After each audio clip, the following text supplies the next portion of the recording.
this theory is that it entails an absurd conclusion that a painless collective death would be a moral thing to do, since all that matters is the reducing of suffering. Apparently, the use of the word absurd here is not quite the same as the example of the stolen body. There is no logical contradiction that happens as a result of the claim that the collective painless death is morally good. And yet people still call it absurd.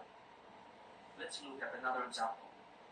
The categorical imperative states that we should only act based on principles that we would wish everyone to follow.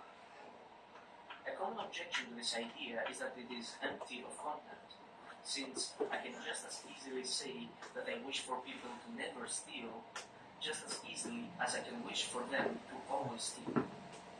Immanuel Kant specifically had an answer to this problem, but many deontologists will simply say that wanting to have stealing as a universal principle is simply an absurd thing to want, and thus it is not a serious objection to deontological ethics.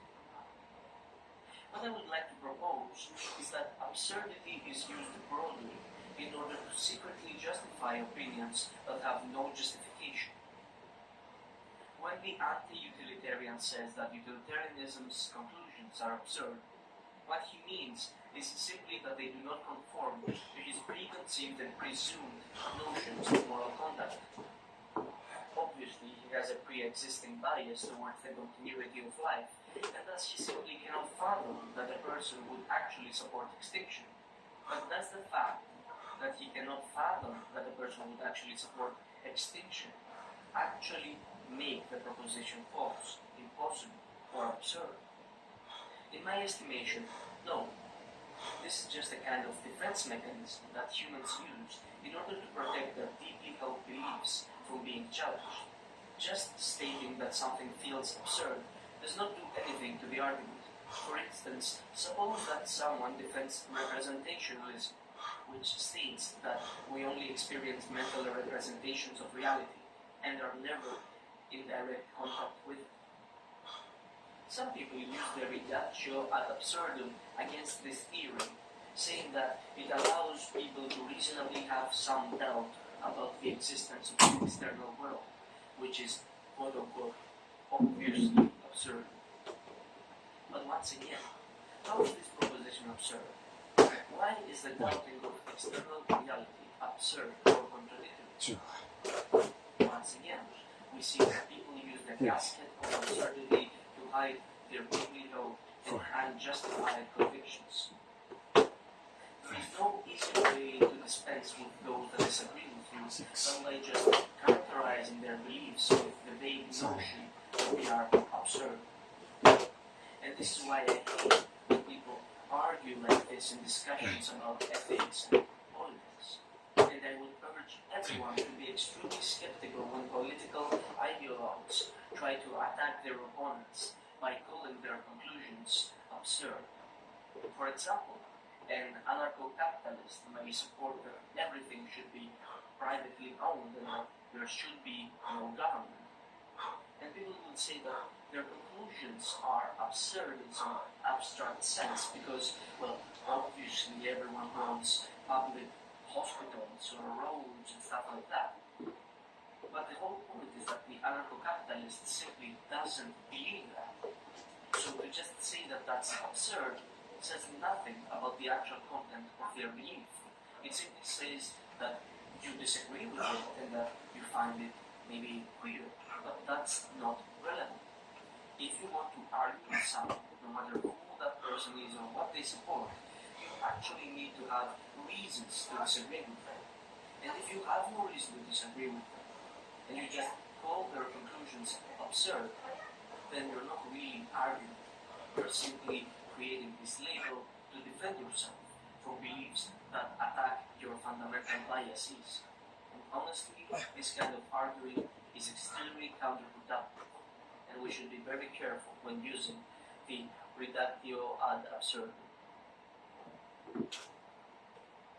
There's an additional issue with pornography, which is not often discussed, which is that, remember, guys in particular, the brain is a learning prediction machine, and if I'm not trying to say that all pornography is bad, but there are good data to support the idea that if your brain learns to be aroused by watching other people have sex, it is not necessarily going to carry over to the ability to get aroused when you want to go on to somebody else, right? Especially young kids who are consuming a lot of pornography, the brain is learning sexual arousal to other people. So you're going to program yourself into being a voyeur. Or just create challenges in sexual interactions with a real partner. Right? Mary Harrington has the 3 laws of pornodynamics. The second law of pornodynamics is the law of fat entropy. It says that whatever you start out wanking to will get progressively more intense over time. And I think that this is sort of speaking to that ever sort of escalating amount of wildness that you need to watch in order to get an ever decreasing stimulus that comes back. Yeah, and here I'm approaching this only through the lens of biology, right? I'm not a psychologist, and I'm certainly not political in any way. At least I have ideas about politics, but I just don't discuss them publicly. But the idea here is that, I'm not saying pornography as a stimulus is bad or good. What I'm saying is in its availability and its extreme forms, it's a very potent stimulus, and very potent stimulus of any kind, extremely palatable food, extreme pornography, extreme experiences like bungee cord jumping, those set a threshold for dopamine use. And Anna will tell you that, I'm sure she did, that the higher the dopamine need, the bigger the drop afterwards. And it's not that you drop the baseline, you drop to the low baseline. So again, it's not, these things aren't good or bad, they just have to be controlled in a way, because when people are pursuing dopamine peaks over and over and over and they aren't getting them, typically it's because they've been pursuing that activity far too often. And you're saying perhaps take a break from that, and there may be an ability for yourself, your system to reset. Right. Yeah, and in theory, all the things that we're talking about with pornography could be superimposed onto food or could be superimposed onto real sex, right? That one also has to be cautious there, right?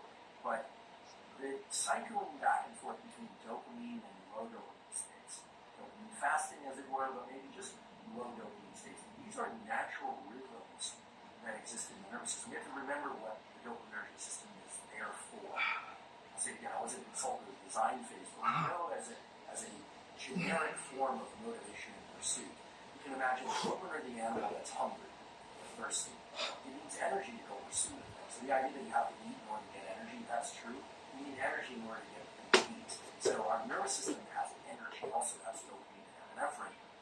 Yes, we use glucose, glycogen, etc. when we're pursuing things, but the idea here is when you're pursuing something and then either by smell or by sight, you think you're on the right track. So you go down that track, there it is. You get some berries, or you get, let's get prehistoric about this. You get to kill the prey you hit, and then it gives you energy to continue this pursuit or to reproduce. I mean, the reason why humans and other animals seek out reproduction is that every species, but certainly humans, have 2 innate desires built into them, whether or not they decide to recognize this or not, is the desire to protect the other and make the world its own species. Every successful species does that. Even if people don't have children, in general, people care about children because they present very few people dislike children. A few people dislike children, but the olds were 6. Something people, if you enjoyed that, then press here for the full, unedited episode. Don't forget to subscribe. Peace. 9. 10.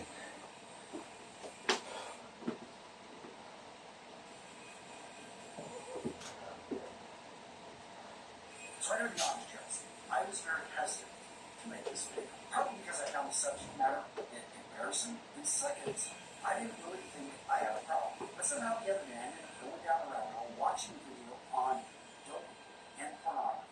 This led to another video about various levels of addiction, how people fall into it. Initially, it starts off as a coping mechanism, basically a distraction that people turn to when they are stressed out. Now, the problem arises when that coping mechanism starts to negatively affect their day-to-day life. So instead of doing what you need to, you run off to a pleasurable state. So watch these videos, taking notes, and then it hits me. I have fallen into this trap. I'm not going to go into the details once you're smart enough to figure it out. And I wouldn't ever say that I was addicted, but I have used it as a coping mechanism. And I know a lot of you guys have gone through worse. But the reason I'm sharing this with you is that I feel the way I address the problem is a bit unique. In fact, you could say it's a bit old school. In fact, like 2,000 years old school. You see, a weird thing about me, and yes, I know there ought to be a lot of them, but no, seriously, I've been studying philosophy since I was like 12 years old. I was just obsessed with reading these quotes of wise men from the past. And so I studied and read Aristotle, Socrates, Plato, Epictetus, Pythagoras, and of course the Buddha, Confucius, Seneca, Marcus Aurelius. And I have to say, studying those guys in my formative years gave me uncommon but effective viewpoints on very common problems that most people didn't seem to know how to deal with. Now, look at gents. Let's talk about today's sponsor, BetterHelp. And gents, in case you didn't know, BetterHelp is the world's largest therapy service, and it's 100% online. With BetterHelp, you can tap into a network of over 30,000 experienced and licensed therapists to help you with a wide variety of issues. And straight up, gents, I have used their services. Because gents, I'm just like you. I go through the ups and downs of life. I've got issues. I have a high-pressure job, 7 kids. I run multiple companies. Gents, I can tell you from experience, it's professional help. So gents, when you need help, you want to check out BetterHelp because they make it easy. The way it works, gents, is you go to the website, answer a few questions about preferences and needs. The goal here is that BetterHelp wants to match up with the right therapist from your network. Once you're matched, you can talk to the therapist however you feel comfortable. Via chat, via phone, via video call. On top of that, you can message your therapist at any time. You schedule your appointment at your convenience. Oh, and if for any reason it's not a good fit between you and your therapist, you can switch to another therapist at no cost. In a nutshell, just BetterHelp get the same professionalism, get the same quality as in-office therapy or even therapist. It's custom. Okay.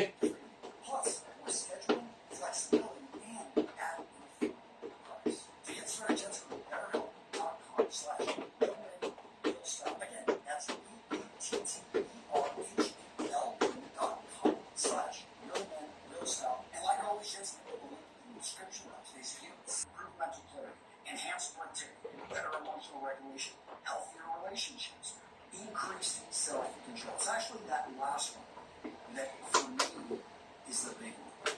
Since I can remember as a young man, I just had a struggle. I always thought of sex. And you know, people thought the guys think about sex in 10 seconds. For me, it seemed like every other second. Okay, maybe it wasn't that bad, but it seemed a lot to me. And I remember starting to think and reading actually a little bit again the philosophy books. They talked about like why are we such slaves as men to our sexual urges? I don't know about you, but I don't want to be a slave to anything. And I started really thinking about this. I think it was Victor Hugo talked about this, how it didn't wait until he was like in his 80s. And it was a constant struggle, especially if you want to be creative, if you want to be successful, if you want to get things done. A lot of these guys that got their things talked about how you got to conquer, or at least you got to suppress that desire to pretty much go out every night and try to get a life for the night. Now, I'll be straight up, gents, I've got one personal reason for wanting to keep this in check. My mother left my father because he couldn't keep him in his pants. He was unfaithful. My grandfather was left by my grandmother because he couldn't do the same thing. He actually had a whole other family in the Philippines. Yeah, he was a merchant marine in World War II. Crazy story. At his funeral, we had all these Filipinos show up, and it turns out it's family that we didn't even know about. It's a crazy story. I will say that for another video. Now, before I get into the old school tactics I use to desexualize my brain, I want to talk about first identification of the problem. Now, no one wants to admit that they are doing something they shouldn't when it comes to pornography. But I read about it as a coping mechanism. I realized, I was falling down the path. For me, it was the realization that I was coping. I like that word a lot more than addiction because I have a different view of addiction. I never I can't imagine myself as an addict. And that's the problem.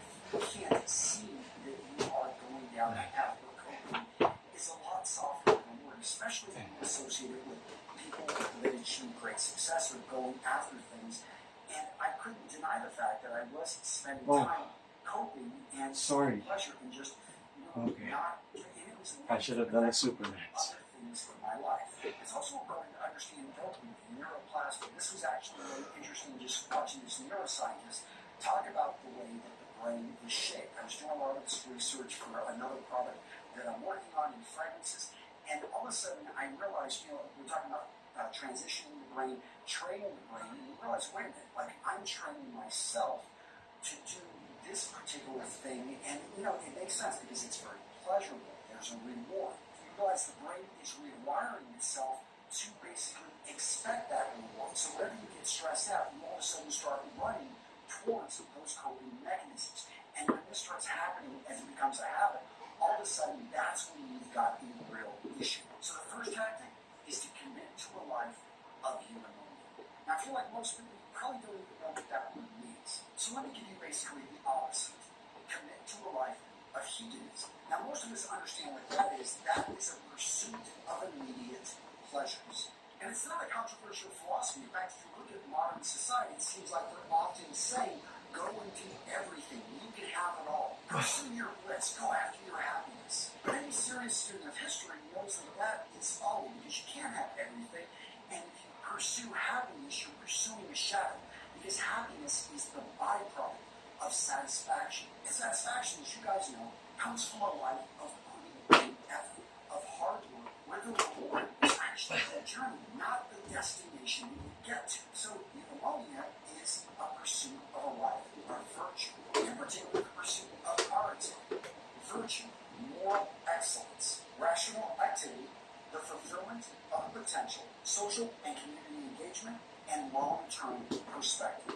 If all that through life, I apologize, my point is this. I felt at an early age I committed to a life of excellence. I believe that I'm here for a bigger purpose. And being a slave to a sexualized brain that can't control itself, that is not me. Alright, so I realized my actions were not in alignment with how I view myself and who I want to be, so I needed to make change. Who did I look to? Let's go to Homer's Odyssey. In particular, let's look at how Ulysses dealt with the silence. This is known as the Ulysses Act.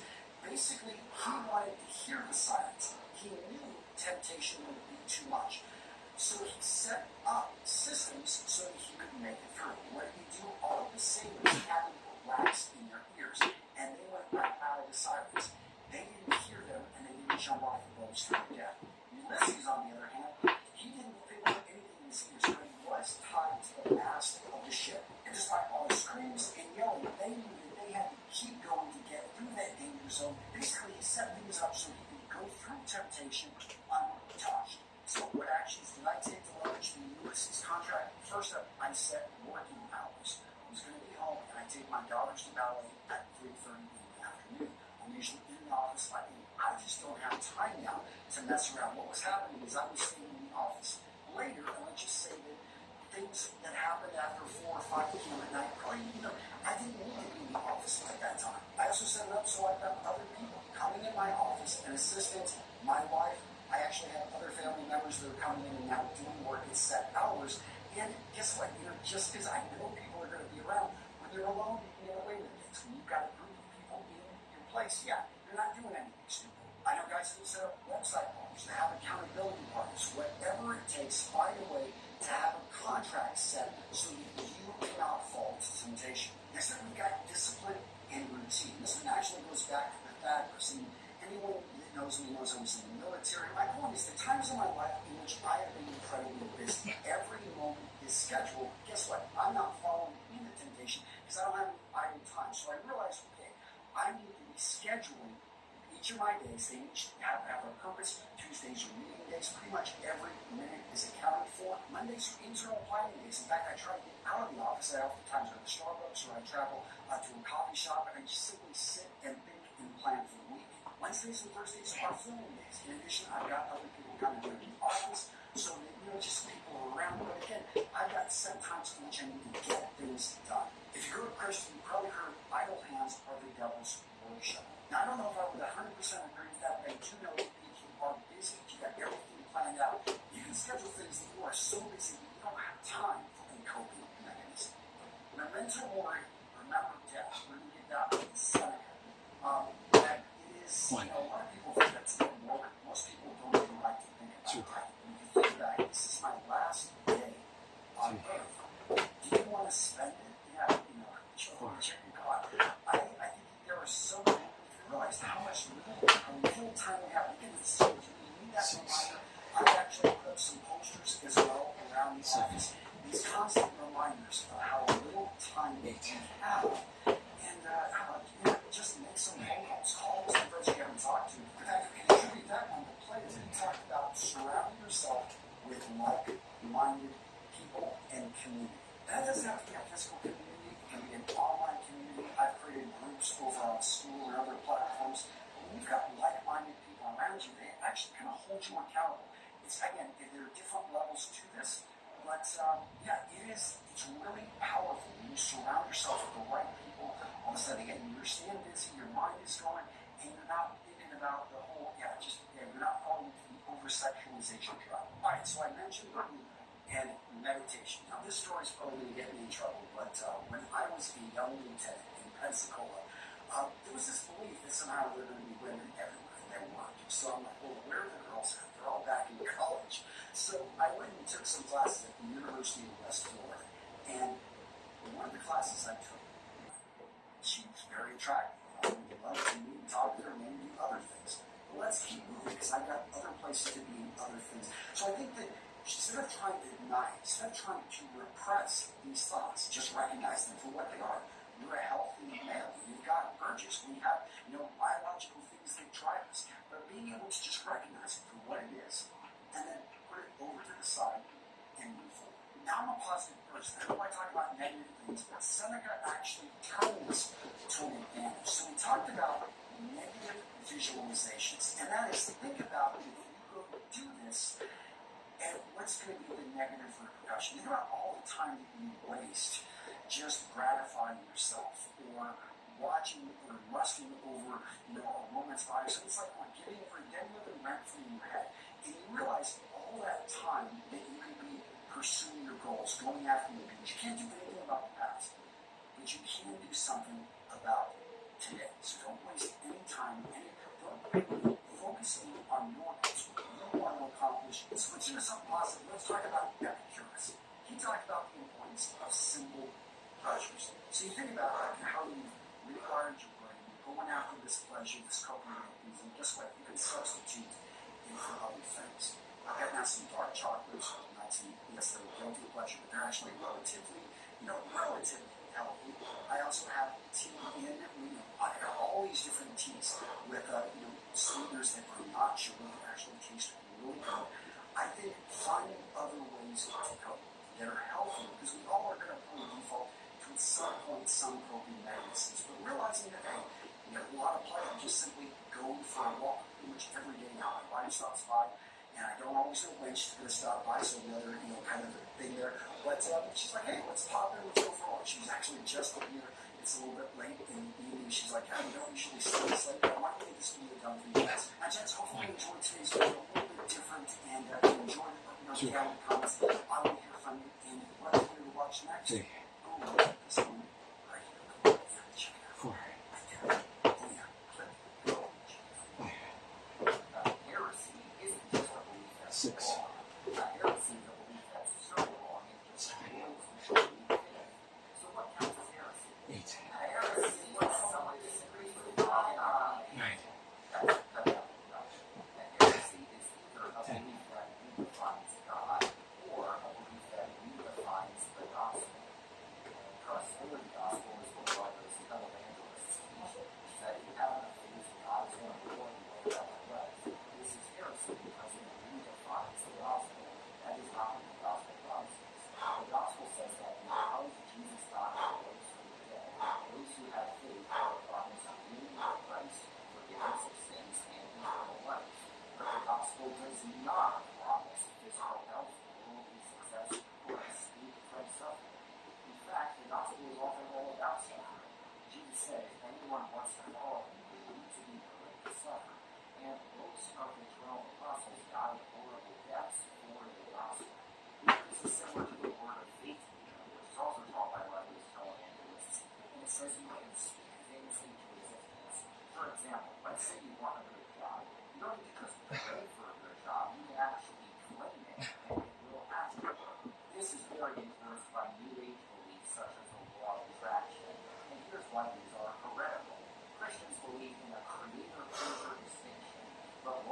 action and word of faith.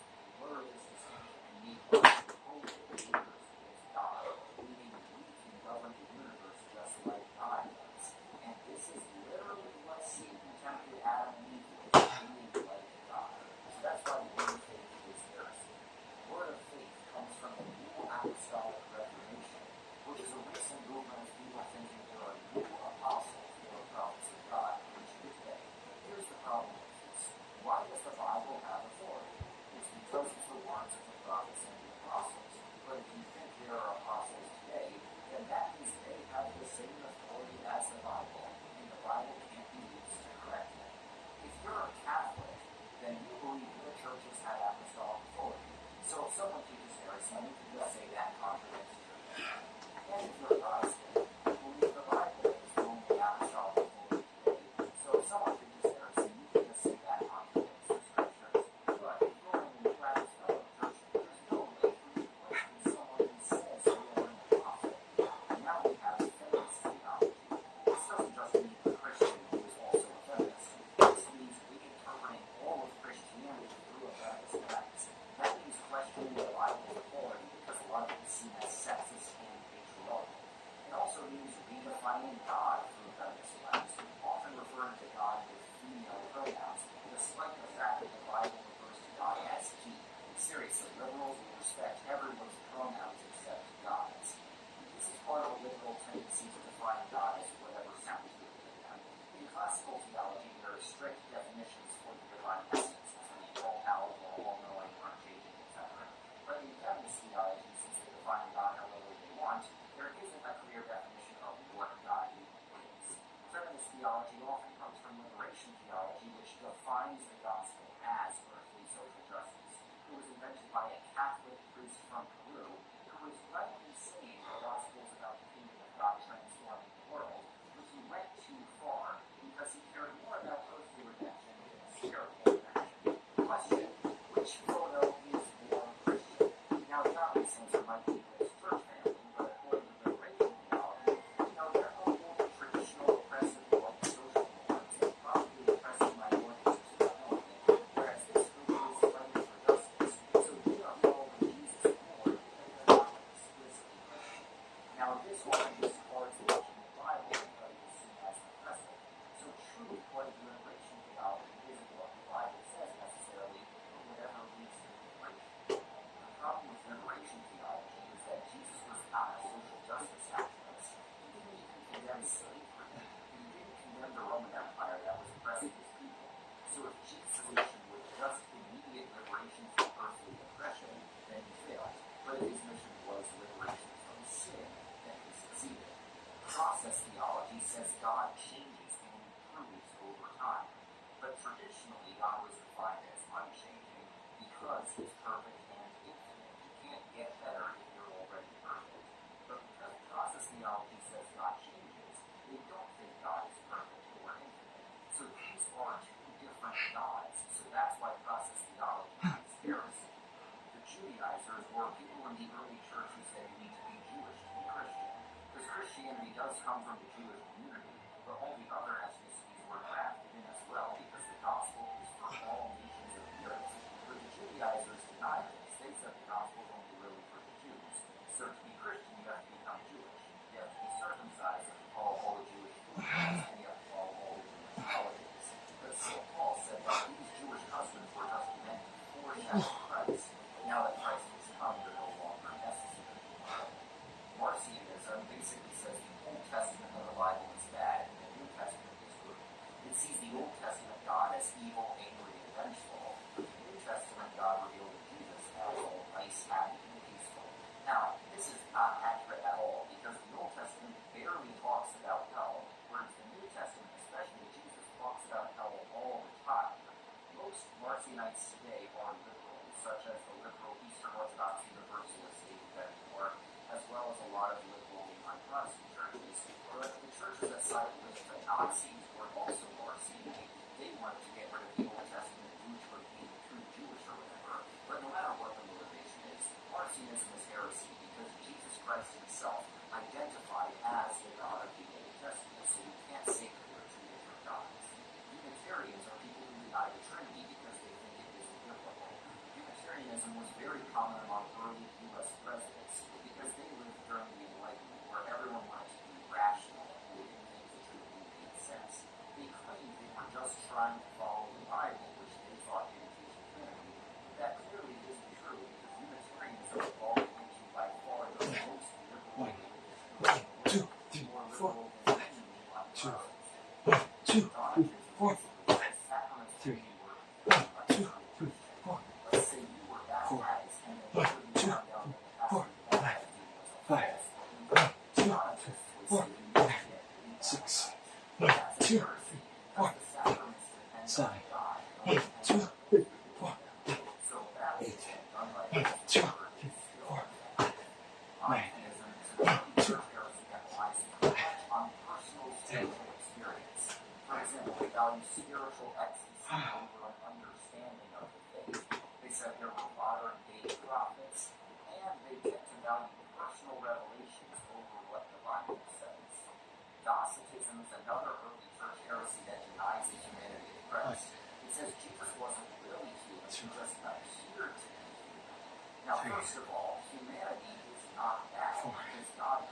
2 sets of metal forks at each end. One set was placed under the chin and the other at the sternum, and the device was secured around the neck. This forced the victim to keep their head raised, leading to severe discomfort and sleep deprivation. The person would be asked questions or just be left there, while the fork slowly pierced through their neck and jaw, and this lasted until the victim could no longer hold their head raised. Scold's bridle. A metal framework is worn on the head, featuring a gag to silence the wearer. The part inside the mouth had spikes, which lacerated the tongue in case of movement. It was used to punish women considered to be nagging or gossiping too much, effectively humiliating them in public and restricting their ability to speak. Blood eagle. A brutal ritual where the victim's ribs were cut from the spine and spread out to resemble wings, while the lungs were pulled through the openings, causing a slow, agonizing death. Scaphism. Known as a very cruel way to cause death, it involved trapping someone in a boat where they would cover the person with honey and milk to attract insects while also feeding them the same mixture to force them to concentrate food and vomit all in the boat, thus attracting more insects. The insects would continuously bite the victim and try to get into his hole. Every morning they would repeat this process, making this one of the most brutal and moral tortures. One man who managed to survive 17 days of fasting. Branding iron. A hot metal stand was pressed onto someone's skin. This was very painful and left a scar that stayed forever. It was a way to punish someone and remind them and others of what happened to their whole life.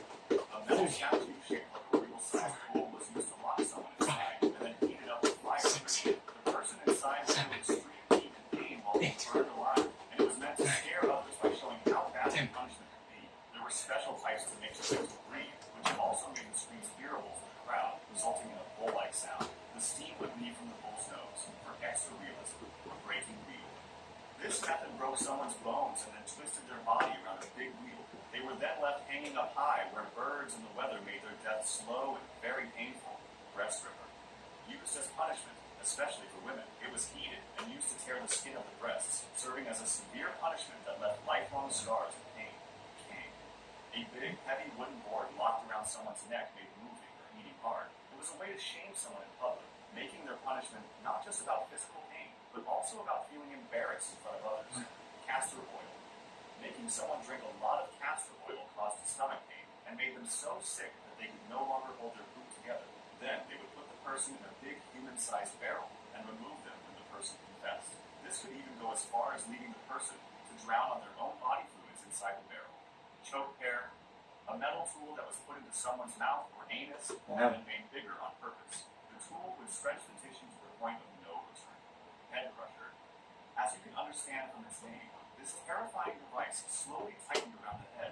causing severe pain and eventually crushing the skull. It was used to extract confessions or as a brutal punishment.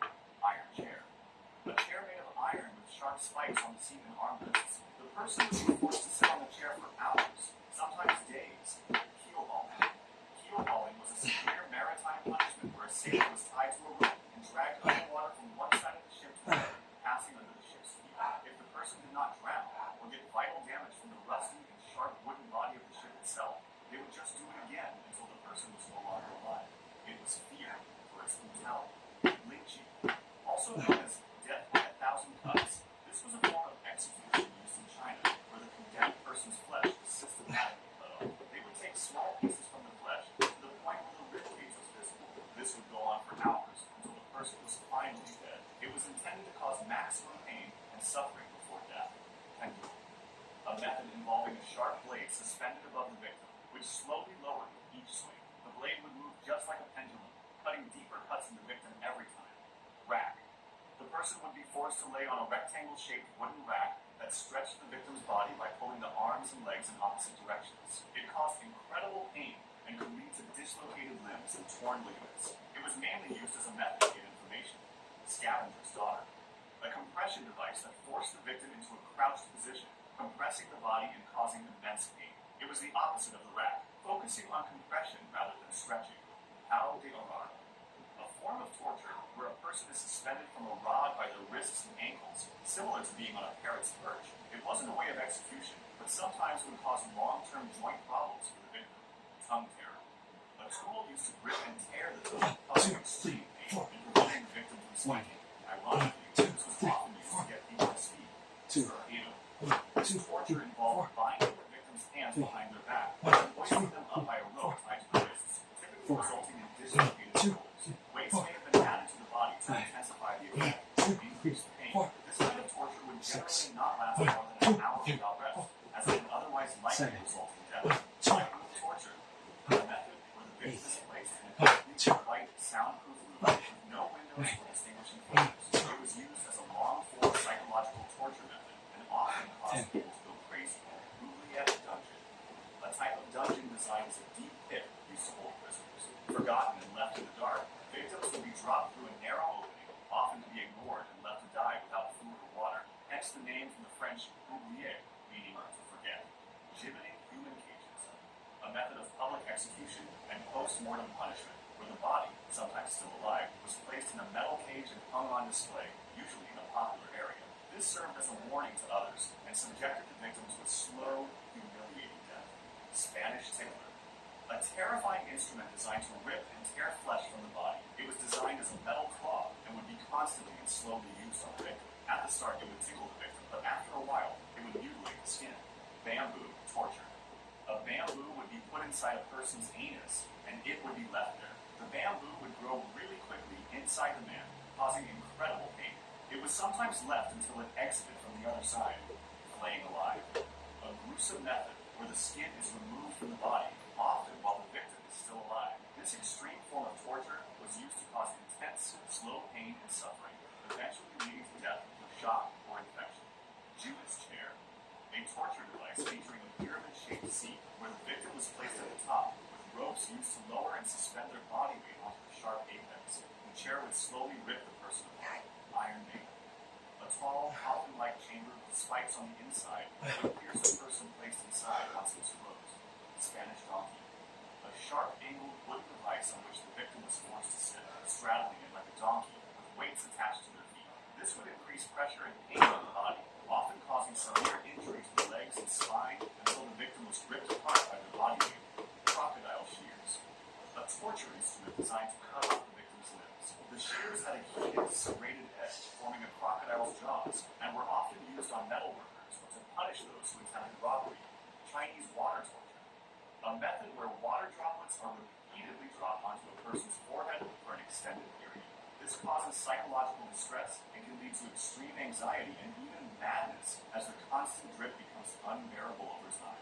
Thumb screw, a device that applied painful pressure to the thumbs or fingers.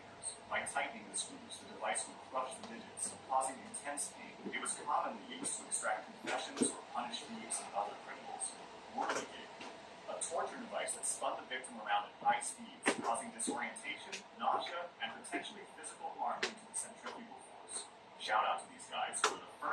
creators that support my channel. You can end up on this list as well. Check out the link in the description. 把这位神称之为上帝，是因为君王在万物之上居在天上的。Some of them call him as 天 or as 上天。也有人把它直接称之为天了。Now you notice how you write the word 天？你注意天怎么写？ Everything that's big, that is star, is bigger than them. Is the most high. 在天下至大之上最高的那个就是至高神。So the Old Testament calls him the Most High God. 所以旧约里面称他为至高神。 Let's give the Most High God a big clap. 为他这个 Hallelujah. 拍掌，哈利路亚。 China's greatest historian was a man by the name of Sima Qian. 在中国当中有一个非常了不起的史学家叫司马迁。 In his classic historical records, he recorded of a king called Wang Di, or the Yellow Emperor. 而在他流传千古的著作《史记》当中，记载了第一个人叫黄帝。 Now, Wang Di is supposed to be the originator of all Han people, Han Chinese. 黄帝基本上是所有汉族人的始祖。 He lived around 2400 BC to 2500 BC, means right from the beginning. 他所居住的时代大概是公元前2400到2500年，在最开头的时候。 And Sima Qian recorded that Wang Di actually built an altar in Taishan, which is the mountain in Shandong province, to worship Shangdi God, the one supreme God. 司马迁记载，黄帝特别到了中国山东的泰山，在那里为上帝这位神筑了一座坛崇拜他。 Sima Qian also recorded in his historical records a comment by a Han Dynasty scholar. 而司马迁在《史记》当中，同时也记载汉代另外一位史学家的记录。 Well, the Chinese, I'm going to ask you to read what was written. 这位史学家郑玄，他写的中文是说：“上帝者，天之别名也，神无二主。 In other words, Shangdi is another name for Tian. 上帝就是天的另外一个名字。 And he says this, the spirits do not have two lords. In other words, the Lord your God is one. 他讲得很清楚，只有独一真神，没有两个主。 Again, it confirms exactly what the Old Testament says. 再次印证我们旧约所教导的。 Now, there is also a song found in the collected statues of the Ming Dynasty. 另外，在大明会典当中有一首收集了当时的歌谣。 I am not even going to attempt to try to read the Wenyan Wen. 读这个文言文大家会昏倒的。 Lulu is able to do it, so let's. 露露可以为大家念出来。这边这个歌谣说：“鱼袭洪荒之初期，浑蒙五行未履期，两曜未明，其中挺立期有。” Wow, guys, this is crazy. Literally, as you guys can see, this is the book of Genesis found in these ancient Chinese records.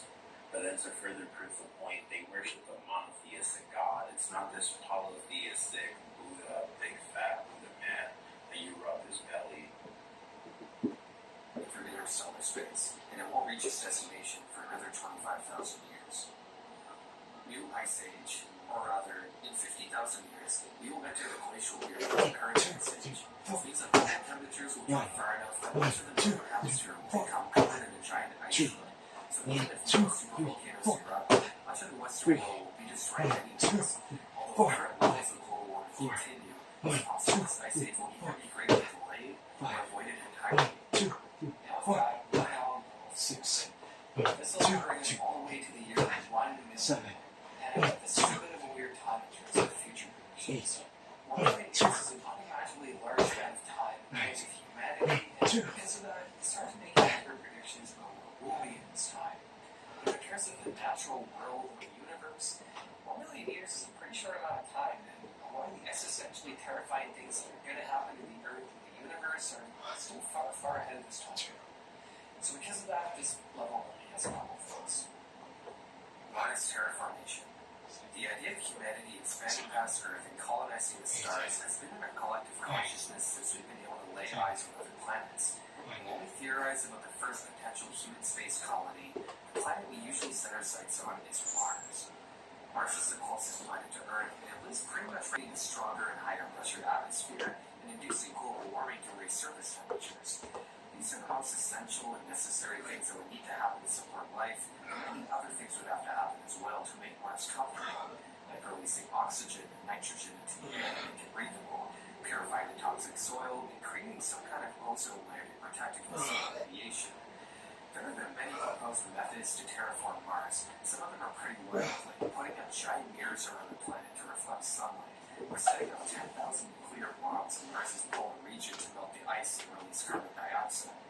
But if we were to go with a more viable solution, like planting vegetation around the planet to create oxygen-rich atmosphere, we would have a human habitable Mars in the year 100,000 if we started terraforming today.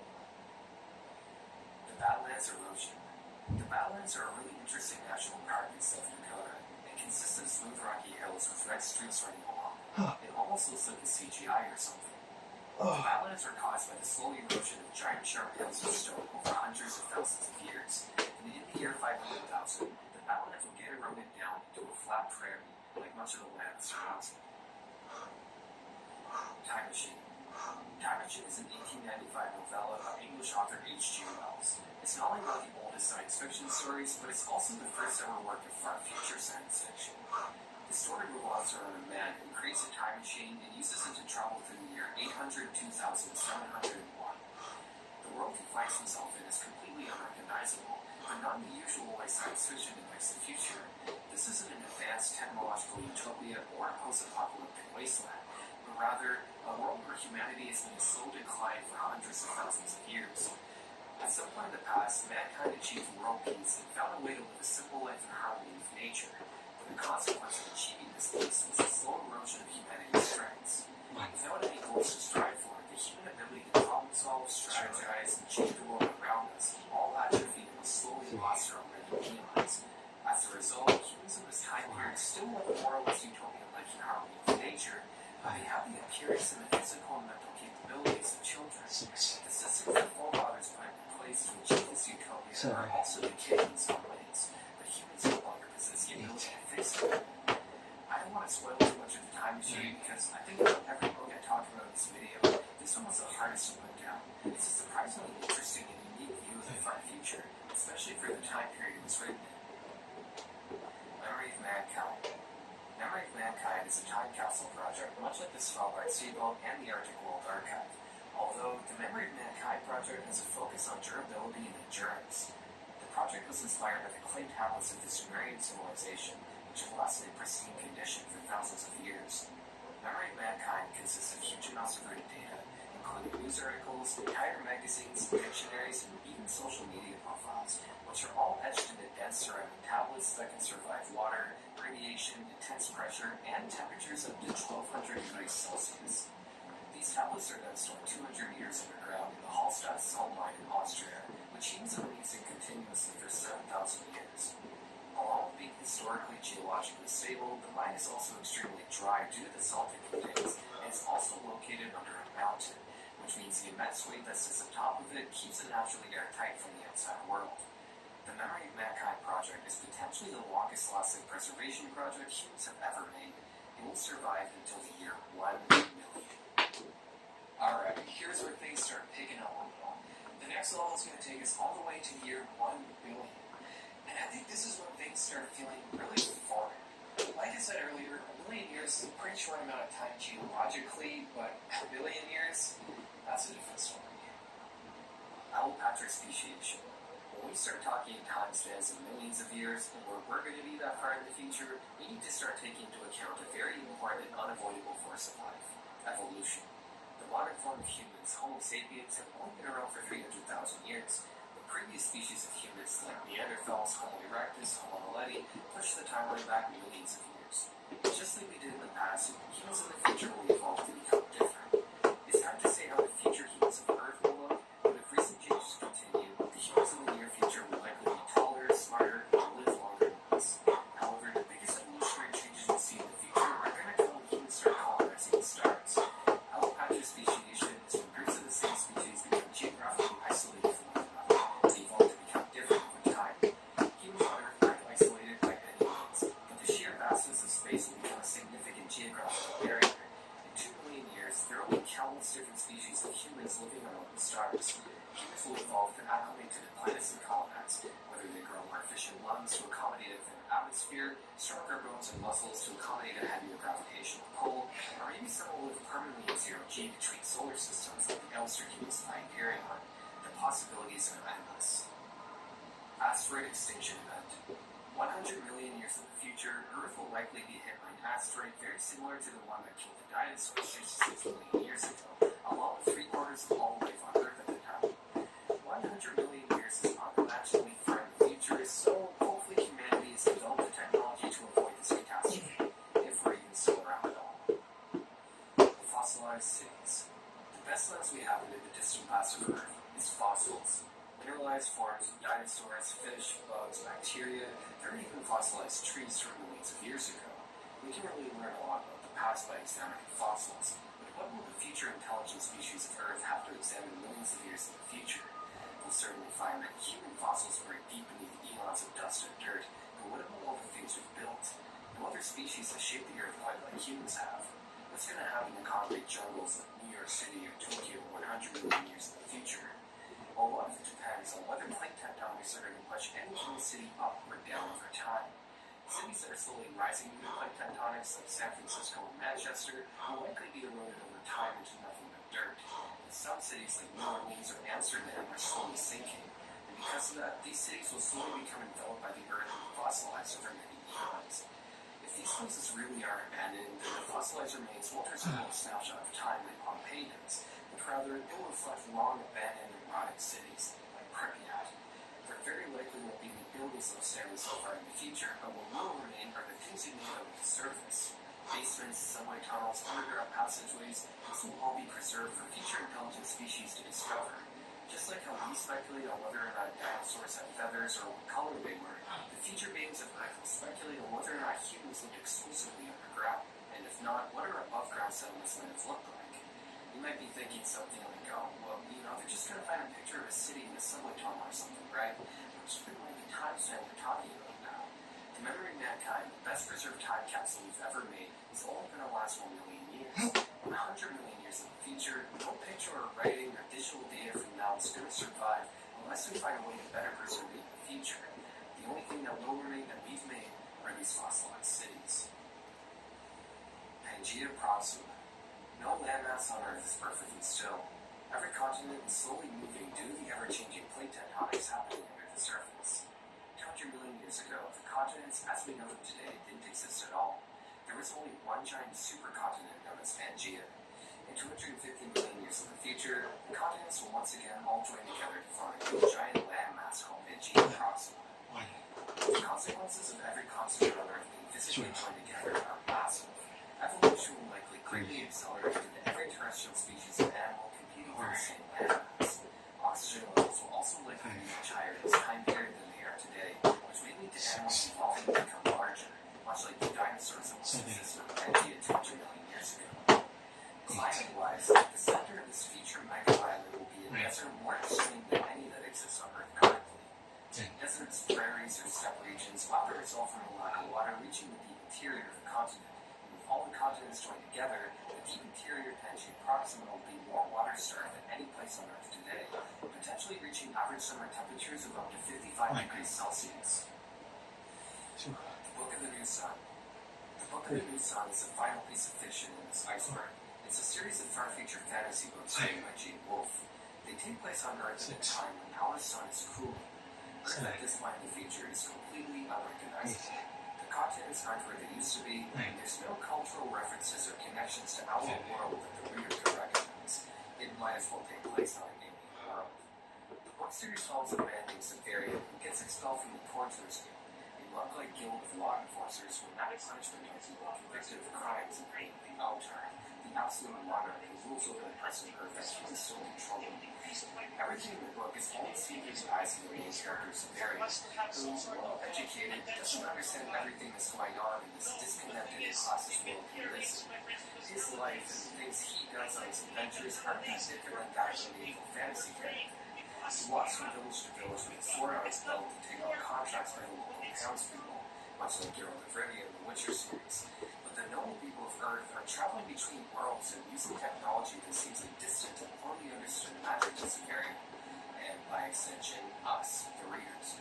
This lends a really interesting air of mystery and weirdness to this whole series. I really recommend picking one of these books up. probably the closest thing you can get to literary fiction and sci-fi. Solar intensification. With every passing year, the sun becomes very, very slightly more intense. On a human timescale, this increase in energy output is not even noticeable. But on a timescale of hundreds of millions of years, the consequences of this intensification will be dire. 800 million years in the future, the sun will intensify enough that plants will no longer have the ability to harvest energy through photosynthesis, which will cause all plant life on Earth to go slowly extinct over millions of years. I probably don't need to tell you that plant life disappearing is disastrous. Without plants to convert carbon dioxide to oxygen, the atmosphere will slowly lose its ozone layer, causing the Earth to not only become hotter but also radioactive. With a hot, oxygen-devoid radioactive surface with no plant life, most animal life on Earth will also go extinct. The only remaining animals at this point will have to survive underground, but even these animals will die out too. And the only remaining life on Earth in 900 million years will be basic one-cell organisms. At this point in time, Earth will be a barren wasteland devoid of life, like every other planet in the solar system. With all non-microbial life on Earth now extinct, we're now at the final level of this iceberg, the depths. This level is going to bring us all the way to the end of time, which is a hard concept to grasp. Let's try it out. Mars' natural habitability. Not everything in this level is all equal. Remember how the last level of the sun became much more intense? Well, 1.5 billion years in the future, this increase in luminosity is going to make Mars naturally habitable to life the same way Earth is right now. So while the Earth may be a barren wasteland, Mars may go on to have its own long period of having a rich ecosystem filled with many different species and forms of life, like Earth has right now. Total Earth destruction. Over the next few billion years, after Mars becomes habitable, a few things will happen. 2.8 billion years in the future, global warming may so extreme that the coldest parts of Earth will cool below 127 degrees Celsius. The Earth's core will cool, the tectonics will stop, and the last scraps of life that survived on Earth will go extinct. Without plate tectonics, the Earth's atmosphere will shut down, and solar winds will slowly chip away at the atmosphere until it's completely gone. 3.5 billion years in the future, all water on Earth will be evaporated. All this water vapor will cause the surface temperature to skyrocket, with the average temperature increasing to 1,000 degrees Celsius. 7.9 billion years, the sun will become a red giant and dramatically increase in size, and it will eventually swallow up the Earth entirely, destroying it. Speaking of destruction, the sun's death. The sun becoming a red giant is the beginning of the end for our sun. It will remain a red giant for 2 billion years, after which it will become a white dwarf. White dwarfs are basically just a decay corpse of a star. They don't produce any new energy, they're just a bundle of hot elements that cools very, very slowly over trillions of years. This is the ultimate fate of our sun. The Big Rip. There are many different ideas and theories as to how the universe will end. And the theory closest to our time is the Big Rip, which may happen in 22 billion years. The Big Rip comes from the idea that matter is constantly drifting apart in the universe. Right now, this drift only happens on a cosmological scale, like stars and galaxies drifting apart from one another. But the Big Rip theory asserts that this drift will eventually start happening on a smaller and smaller scale until matter starts disintegrating. In 22 billion years in the future, this drift will peak and have a sort of explosion, ripping individual particles from one another at such an intensity that each particle of matter will be an infinite distance from the next, essentially destroying the universe. Cosmic light horizon. Okay, even if the Big Rip doesn't happen, cosmological drift is still a real thing that has real consequences. The cosmic light horizon is the farthest distance from us that we can see, or in other words, the boundary of our observable universe. Things can exist outside of our cosmic light horizon, but we can't interact or receive any kind of information about them. 150 billion years in the future, cosmological expansion will push galaxies so far apart that only our local group, which will have merged into one giant supergalaxy, will exist in our observable universe.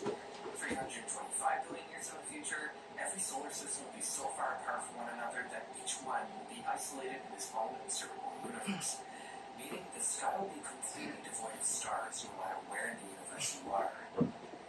Total star death. Just because we can't observe, interact, or receive any information about other stars doesn't mean they don't exist.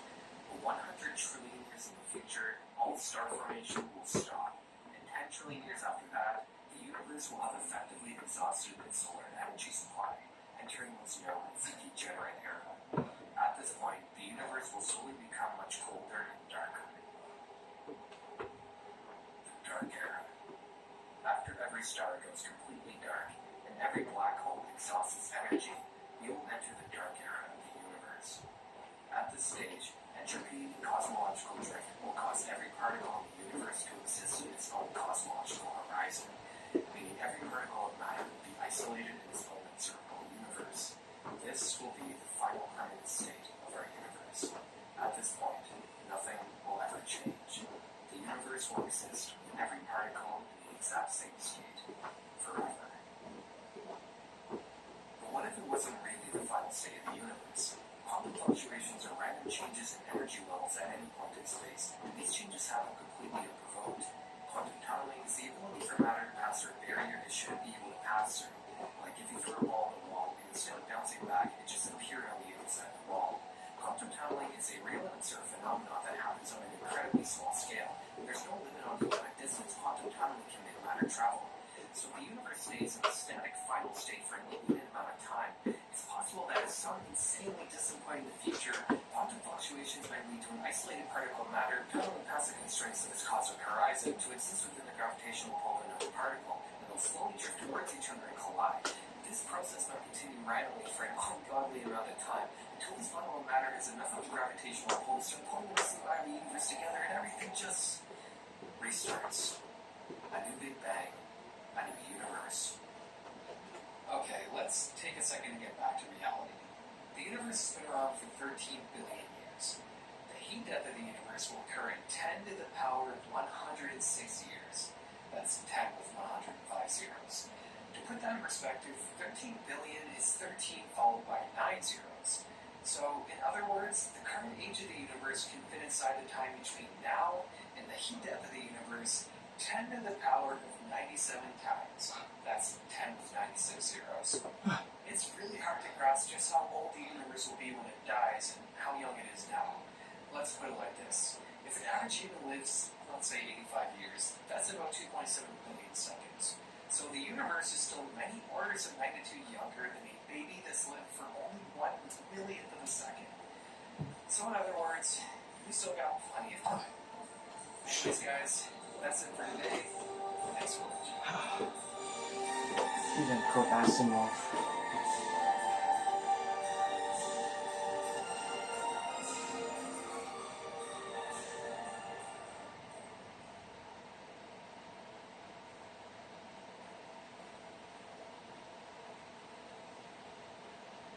Howdy, folks. Richard Avery, Titanium Computing. And I get asked a lot of questions about cybersecurity. I get asked a lot of questions about certifications in general. In a previous video, I mentioned that I've got over 70 certifications. And I help people in reality to 2, 3, 4, 4. I have enjoyed working at a company a long time ago. 1, 2, I worked myself on the job.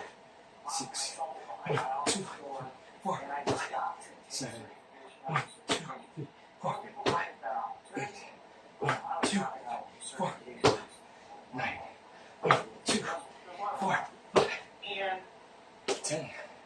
that's given me a lot of visibility into the certification industry in general. I did subject matter expert consultation for CompTIA. They invited me to help them with their A+, Security Plus program. I think for 2 different revisions of their tests.